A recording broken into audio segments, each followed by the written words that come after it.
Hello, we are back at the Health 2.0 conference. Would you please introduce yourself and tell me a little bit about what you do? Hi, I'm Sanjeev Kumar, business head for healthcare and life sciences for one of the tech services organizations. Awesome. And you are one of our Health 2.0 honorees this year. How does it feel to be recognized for all your accomplishments? Oh, it's a humbling experience. I'm really super excited to see some of my peers and being recognized by them. Uh, but it's kudos to my team as well as a lot of people who have made it happen. It wouldn't have happened without the support of my team members, my bosses, my organizations, where we had the culture of fail first, so that we can take the rapid prototyping and be able to implement some of the solutions that have made so much difference in healthcare services. That is awesome to hear. It sounds like you're very humble with that, especially giving thanks to so many other people. So great to hear that. What advice would you want to give anybody that's trying to follow into your footsteps, maybe trying to do the same line of work you are? Uh, I think one key thing is constantly be learning. Uh, Despite having spent 38 years, you always learn new things.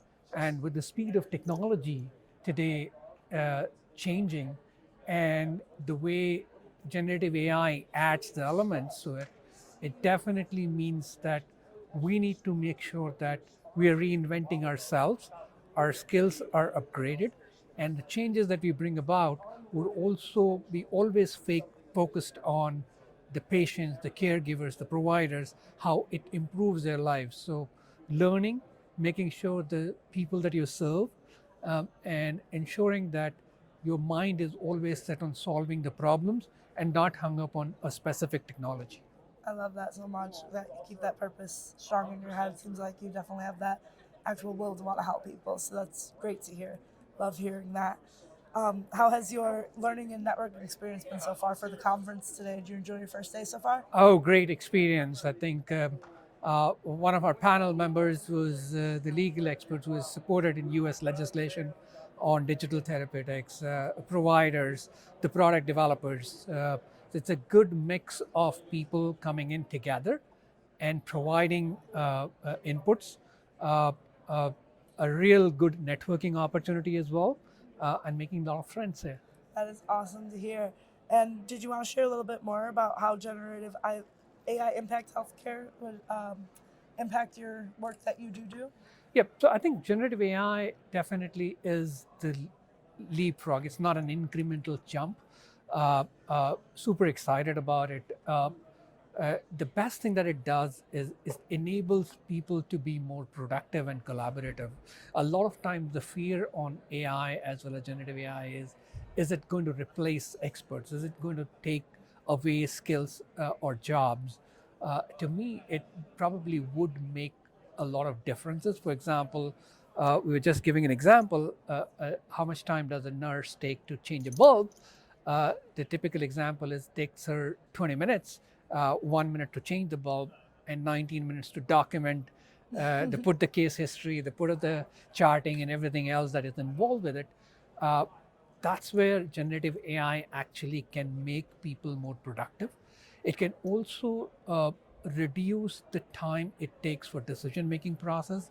It can enhance the evidence based decisioning that typically a medical professional does. You don't have to remember thousands and thousands of data points to be able to decide how much of insulin to be given to a specific patient, whereas a digital therapy based on generative AI can have billions of data points and do a modeling which is much better and much more informative. So the evidence-based care would be way more better if it is done through generative AI and if it's done rightly. The typical concerns I've seen is people say, what if something goes wrong? Who to blame? Who are you going to sue if digital therapy fails? The technology provider, the device maker, or the mobile app maker, or the provider. We need to make sure that we realize that mistakes in healthcare happen every day.